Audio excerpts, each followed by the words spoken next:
Well, they're calling it Hee Haw. I said, they're calling what Hee Haw?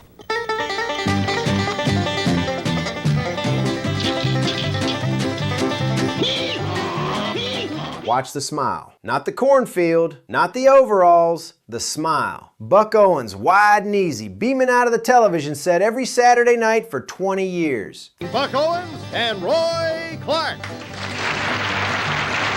Looking back on it now, what could have been better? I mean, Hee Haw says it all. 30 million Americans trusted that smile. Incidentally, including the band, I had 52 people on the show. 52 people. It felt like the warmest, most honest hour on television. What we didn't realize that the magic to that show was really in the editing, in the fast clips, and in the comedy. It wasn't a country music show. It was a show that had country music in it, but it was a comedy show. Like Family, it was hiding something. And so was everything around it. This is the most carefully built illusion in television history. And nobody ever realized what that smile was really covering up. Here's our special guest star, Minnie Pearl. Howdy!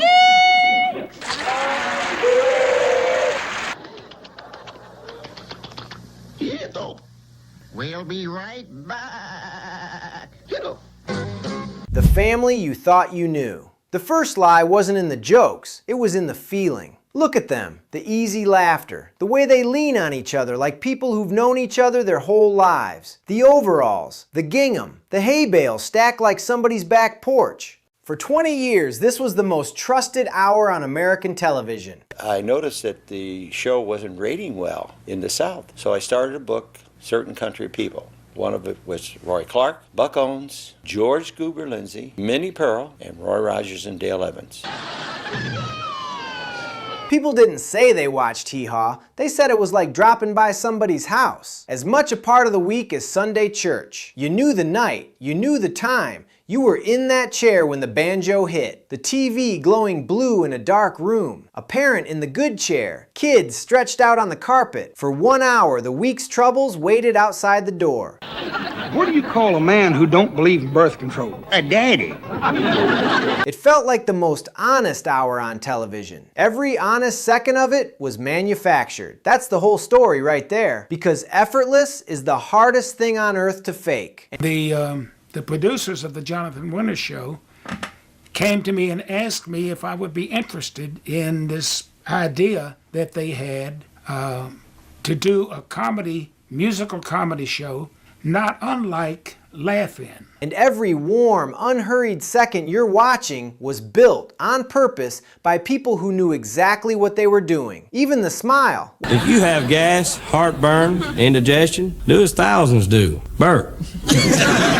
Watch Buck in these opening minutes. Wide, easy, home. Hold on to it because you are going to watch that smile change, and once it does, you can never unsee it. How does an hour this honest turn out to be this constructed? Start with the men who built it. On the very first day, they were ashamed of it. So they called us all into Nashville, met most of them for the first time. Some of the old timers I had worked with and loved forever, Grandpa Jones and String Bean and Archie Campbell. The men who couldn't watch their own show. The most down-home show in America was built by men who felt sick to be standing in it. They weren't country people, they were slick network men trained on fast, big city television. It was supposed to have been a 1-hour special on CBS just to see what the reaction would be. They walked onto that set, hay bales, corn stalks, grown men in overalls, and one of them admitted they were physically ill. It was everything they'd spent their careers trying to escape. They almost quit. Then came the screening. Picture the room. Late. A projector rattling against the back wall. Coffee going cold in paper cups. Somebody clears his throat. Nobody says a word. Buck really made a contribution to Hee Haw because of his music and, of course, of his recording. He wasn't really a comic. His comedy was not the best. But I knew how to use him musically and in certain parts. He was a good setup man. The film flickers up, the projector throws dust through its beam, and the room seems to shrink with every frame. Listen to what doesn't happen in that room. Nobody laughs, nobody breathes. They are watching to find out if months of work just became a national embarrassment. And why don't I add this one to your files?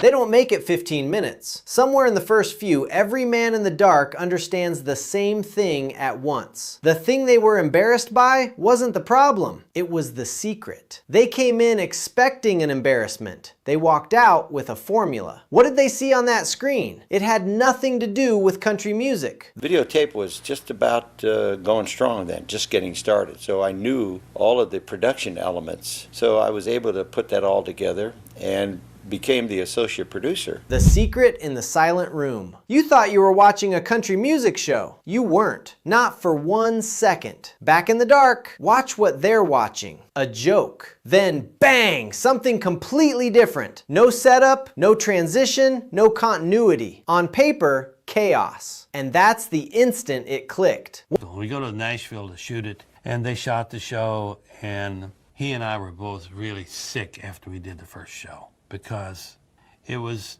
against everything that we'd tried to get away from. One of them described it like waking up. So that's what they're doing now. Somewhere in California, editors were machine gunning the footage together. A joke here, a song there, a one-liner gone before it landed. The disorder wasn't the flaw. The disorder was the engine. This was never a country music show. It was a comedy show that happened to have country music in it. Hello, Grandpa there? Yep, I'm here. Is Lulu there? I'm here. I'm on the extension. Is Junior there?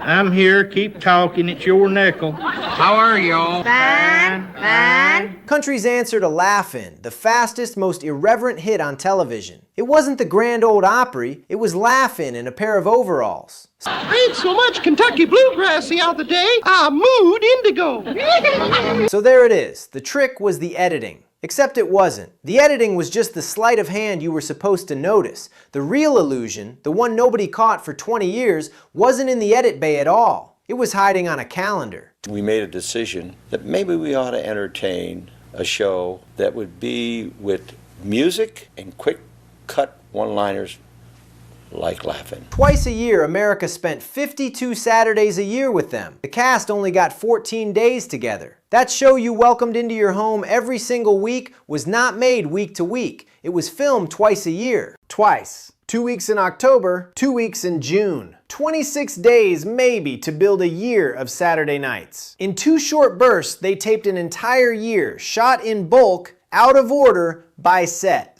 To me, he's like the triple threat guy in football. Run, pass, and kick. And Roy could play, comedy, and sing. He was the first person that we went after when the creation of Hee Haw got started. 13 cornfields back to back. 13 barbershops back to back. Then it was boxed up and stitched into weekly episodes months later, 2,000 miles away in California. Now feel what that meant for the people in it. 30 million families believed they saw these folks every week. The folks themselves went 6 months at a stretch without seeing each other. Every June they'd walk back on set and find out who'd gained weight and learn the names of the babies born since October. Because that's how long it had been. I crossed a sheep with a kangaroo.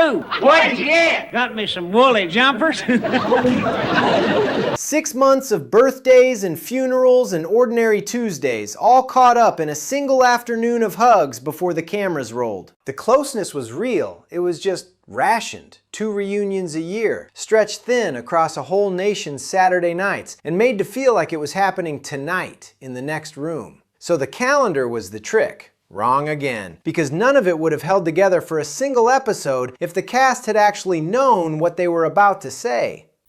Ever notice how once your roots start showing, that's all you can think about? Stop thinking and start enjoying flawless color with Nice and Easy Root Touch-Up. So lose the roots and love your color.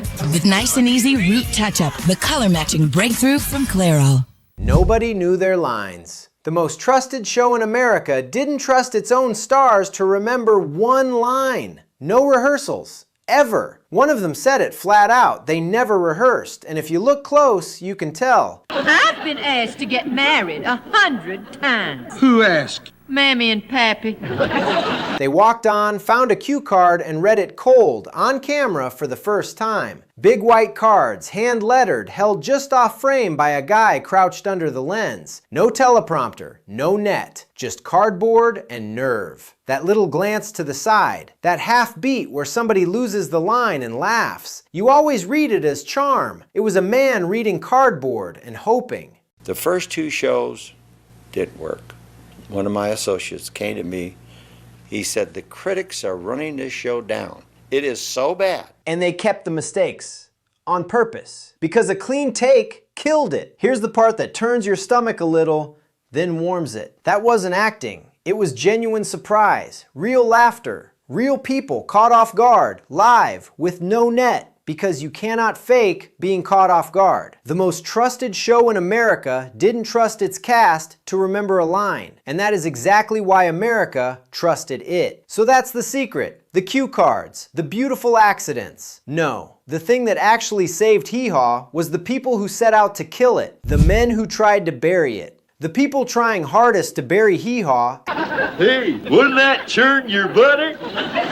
accidentally introduced it to America. When it premiered, the critics didn't just pan it, they came to kill it. The first episodes landed flat, the reviews were merciless, and for a few weeks, everyone on the show believed it was over. You can feel it in the early tapings, a cast working a little too hard, laughing a little too fast, waiting for the axe to fall. Then a producer noticed something he couldn't explain. The reviews were so loud, so vicious, so certain this was the worst thing on television that people tuned in just to see if it could really be that bad. They came to laugh at it, they stayed because they fell in love. Word spread on its own. It's warm, it's funny, you can watch it with your kids and your parents in the same room. The ratings didn't recover, they detonated. The critics tried to warn America away and became the best advertising the show ever had. And that was the summer that the Smothers Brothers and CBS had their falling out, which left CBS with a summer slot. Their contempt was an engraved invitation, so the critics were the twist, the whole story. Except the biggest secret this show ever kept wasn't in the edit, or the calendar, or the cue cards, or the reviews. It was standing at the front of the frame, smiling. You love our burgers, and that's just the beginning. Introducing our premium age prime sirloin. Prime is what a steak lover lives for. And try our new fresh jumbo lump crust. Nearly no cake. Uncompromising quality. And yours always, Ruby Tuesday.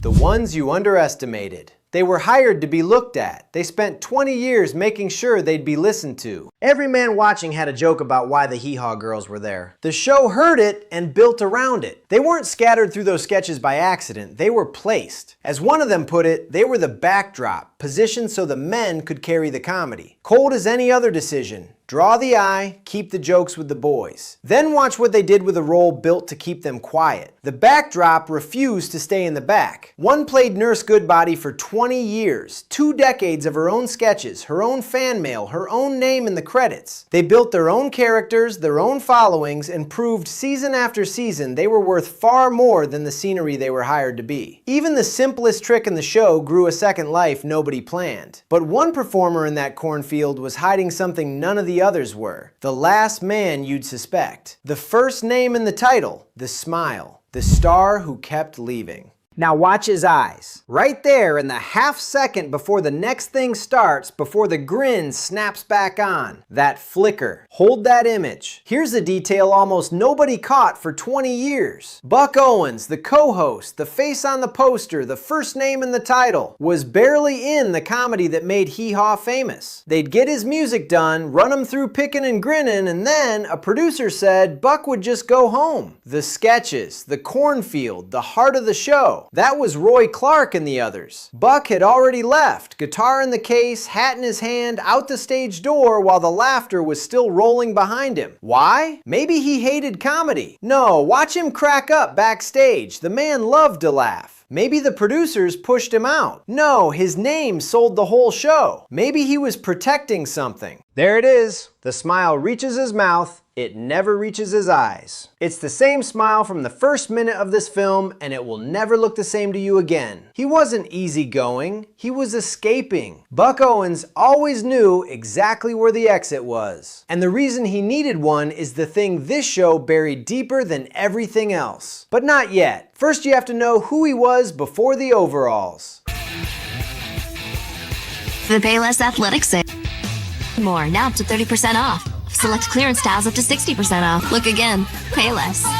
Who he was before the cornfield. Before the overalls, Buck Owens wasn't the joke. He was the king everyone else was trying to sound like. Not a sidekick, not a hillbilly act. 21 #1 records. The inventor of an entire sound. The Bakersfield Sound. The tough electric answer to Nashville. He was so good the Beatles recorded one of his songs. This was an artist at the absolute peak of American music. He'd clawed his way up out of the Dust Bowl and the Bakersfield honky-tonks, beer on the floors, chicken wire in front of the stage, $8 a night, and built something nobody could take from him. He earned every inch of it. And then Hee Haw backed a truck full of money up to his door. $400,000 a year, 1970s money, to show up 2 weeks a year and grin. For a kid raised dirt poor in the Dust Bowl, that was almost impossible to refuse. So he said yes. And watch closely, because this is the exact moment the smile begins to change. He walked in the king of country music. Season by season, something started to curdle behind the grin. What he really thought of that trade, he kept to himself for decades. And then, near the end of his life, alone with a tape recorder, he finally said it. And then from that, the pieces started to fall. You know, Archie Campbell came in from the Grand Ole Opry, Minnie Pearl from the Grand Ole Opry, Grandpa Jones from the Grand Ole Opry, and it didn't take long. Everybody in creation that was in country music wanted it on the show. What was behind the grin? Near the end of his life, Buck Owens sat down with a microphone and started telling the truth. Picture it, an old man in Bakersfield, the empire built, the hits long behind him. I'm Buck, and I'm Roy. With a fun-filled hour, oh joy! Some shows stay and some shows go. Well, Hee Haw's the best, that we know. Most of the old friends gone. A tape recorder running on the table. 100 hours of it. No cameras, no cornfield, no audience to please, no reason left to pretend. He talked about the money he could never turn down. He talked about the overalls. And then he said the thing no fan watching those Saturday nights was ever meant to hear. 7 words about himself that are almost unbearable coming from the king of country music. He said he kept whoring himself out to that cartoon donkey. That's Buck Owens about Buck Owens. He knew exactly what those cameras were making him. He looked at that man in the backward overalls and asked the question that ate him alive. How is anyone supposed to take that guy seriously? When the reviews called him a buffoon, his biographer said it cut him to the bone. And it wasn't just his pride. As the cartoon took over his name, the artist disappeared with it. His record slid off the charts. So it worked. The combination of the two was just a beautiful relationship. He was being erased in front of 30 million people and smiling the whole way down. So why not just quit? The money. That's the answer. It isn't. The money explains why he started. It doesn't explain why he couldn't stop. The truth is, he had already lost the one thing that made the music matter. In 1974, his best friend and musical other half, the guitarist beside him since he was a teenager, the harmony over every hit, the second Telecaster in that silver sparkle sound, Don Rich lost control of his motorcycle on a California highway. And just like that, he was gone. It broke something in Buck that never healed. He lost the heart to make music at all, so the cornfield became the only place he still showed up. The grin got heavier every October, and he stayed 17 years, smiling through the thing he believed was erasing him, long after the man he used to be had gone quiet. It would be unbearable if it were the end. It isn't. Wouldn't that cock your dang pistol? The illusion that turned out to be true. The cartoon buried the artist. It took a kid half his age to dig him back out. By the 1980s, the machine had won. I hear old Andy Fry gave a loudspeaker to the church. Yes, in memory of his wife. Buck's classic records were out of print. To much of America, he was a punchline or a memory. And then Dwight Yoakam refused to let it stand. He'd grown up worshiping the real Buck Owens, the Bakersfield genius, not the man in the overalls. He dragged him back into a studio, and in 1988, they cut Streets of Bakersfield. It went straight to #1, Buck's first in 16 years. He built his own place in Bakersfield, the Crystal Palace, neon and chrome, and his own museum on the walls, and played there every weekend for the people who'd never stopped loving the real him. On his own stage, in his own town, on his own terms. And then the last night, 2006. Buck is too sick to go on, until he hears a couple drove 700 miles just to see him. He gets up. He straps on the red, white, and blue guitar. He walks back out. He plays them a full show. And I might win an Oscar, you can never tell. An hour and a half, his voice still ringing off the back wall. Then he goes home and dies in his sleep. That's the man history remembers now, not the donkey, the pioneer. And here's the reversal that turns the whole story inside out. That corny, assembled, cue-card show he resented so deeply did something no serious record of his ever could. It carried country music into tens of millions of homes that never would have let it in, for 3 and 4 generations. The most manufactured show on television left one of the most genuine marks in American music. Which brings us back to the smile. And the last question hiding under the title, if everything about it was engineered, why does it still feel so real? You don't have to hang from a tree to be a nut. Why it still feels real. Every warm thing you loved about Hee Haw was built on purpose. Filmed twice a year, assembled 2,000 miles away, read off cardboard, saved by bad reviews, and the happiest man in the cornfield was quietly grieving the artist he gave up to stand there. By every rule, that should be hollow, a fake. It wasn't. The mistakes were real. The laughter between takes was real. The family was real, even if the calendar rationed it to twice a year. The comfort you felt on that carpet in that blue TV glow was never a lie. Every cold decision was made in service of one feeling, and that feeling landed. It was true. That's the secret nobody caught for 20 years. Not that Hee Haw fooled America, that America was right. The illusion and the truth turned out to be the same thing. For 20 years, America thought Buck Owens was pretending to be happy. The truth is, he was pretending not to be heartbroken.